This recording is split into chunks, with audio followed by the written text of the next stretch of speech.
This week, I noted an article title that caught my attention.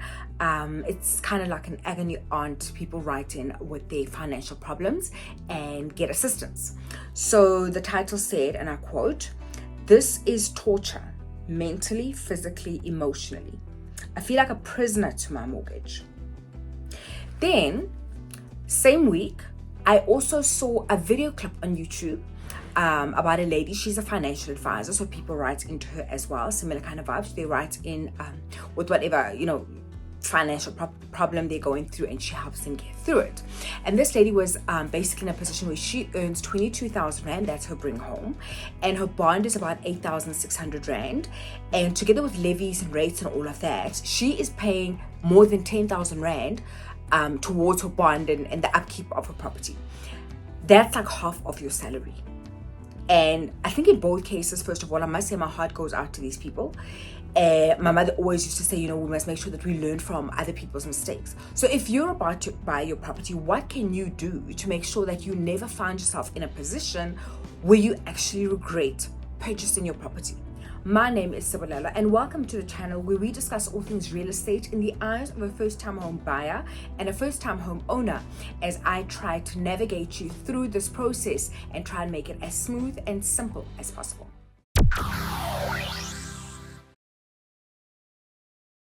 If you bought a property in 2020, 2021, when interest rates were at their lowest, then when interest rates went up, you will know we are currently seeing flames. But now that you know what you know, chances are if you could go back and relive your first home buying experience again, you would make some different financial decisions, right?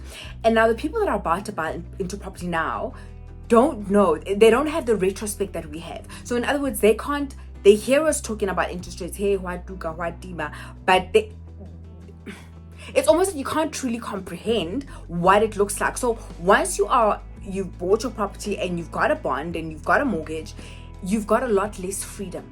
So if you're watching this video and you know somebody who's interested in getting into the property industry, please share this video with them. And if you are one of those people who's currently considering buying a house, watch this video to the end in order to avoid making mistakes that will last you for 20, sometimes even 30 years.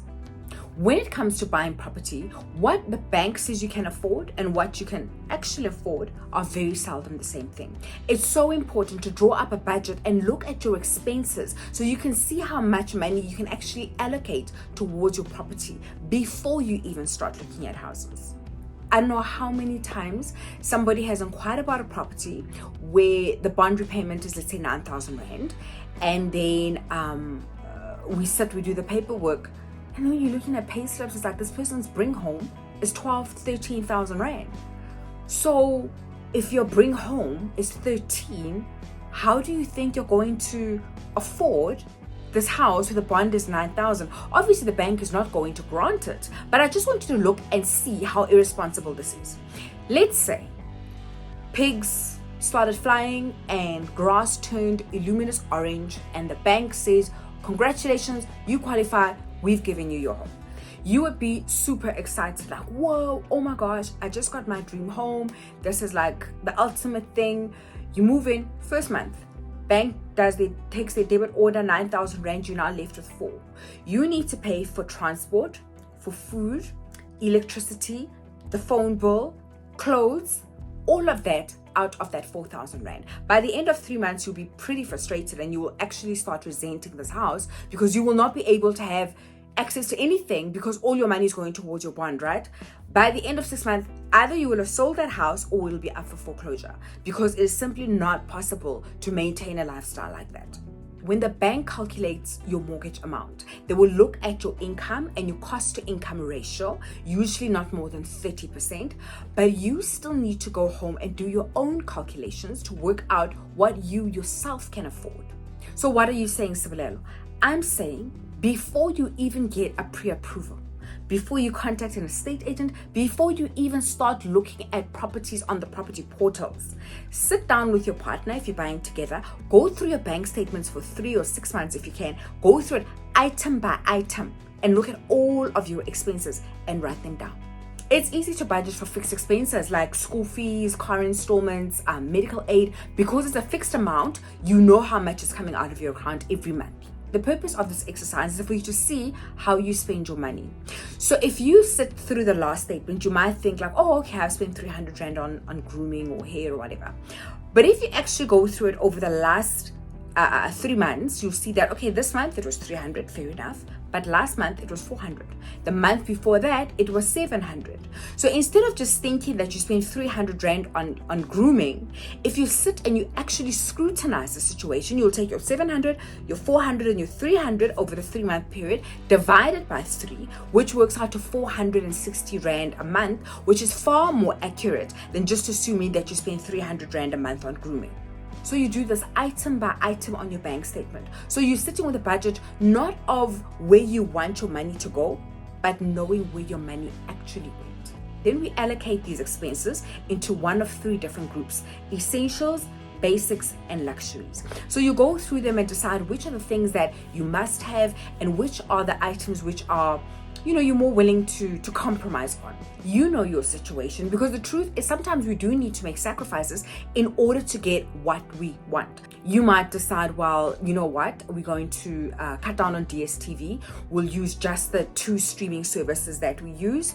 Or maybe for you it's private banking. You might decide, well, you know what, I'm just gonna have to let go of this private banking and these banking charges for a while, just so that I've got access to that little bit of money in order for me to able to get a home. Then you take that total amount and you subtract it from your net salary. So now you've got X amount of expenses gone out of your salary. You are now left with 11,000 Rand. So we've got 11,000 Rand that we've got as disposable income at the moment. Do not, however, assume that you've got 11,000 Rand to spend on a bond. What you do now is consider the hidden costs. That would be things like a body corporate fee that you would need to pay if it's relevant, rates. Maybe if you stay in a standalone house, you will want to have armed response. Perhaps at the moment you don't have a garden and you're moving into a house that's got a bigger yard, you're going to need to maintain that. Maybe you are staying in a 3-bedroom or a 2-bedroom apartment at the moment. Now you're moving into a 4-bedroom house with a pool and your electricity bill is now suddenly going to change. These are all factors that you need to bring into account within this 11,000 that we've just calculated. So you search, you calculate, you do some research, and you think, okay, that should be about 3.5, right? So you take this 3.5 from that 11,000, which now brings you 7.5 thousand Rand. But we are not done. Now we need to factor in the future. A couple that has got teenage kids, they need to ask themselves, will we still be able to afford this bond repayment when we've got 2 kids in tertiary? I bring this up because only you know your situation. Nobody else can do this kind of damage control for you. The bank sits, they treat you as a number. They look at figures. They're like, okay, this is the salary, this is the expensive, move on. You know what is your plans for the future. You know where you want to be in 5 years' time. Nobody else is going to do that for you. If the bank treats you like a number, you need to treat yourself like you're unique. Because if you're not going to do it for yourself, nobody else is going to do it for you. Another thing you need to consider when looking at the future is interest rates. If interest rates go up by 2, maybe 3%, will you still be able to service your bond repayments? So now you play around with some numbers and you're like, okay, Sebs, I've calculated that. I think that's going to be about, make space for about 500 Rand. So now we're down from 7.5 thousand to 7,000 Rand, which is a far cry from the initial 11,000, which we thought is what we had to spend on our bond. I know I'm being a party pooper right now, but I also don't want you to be too hard on yourself.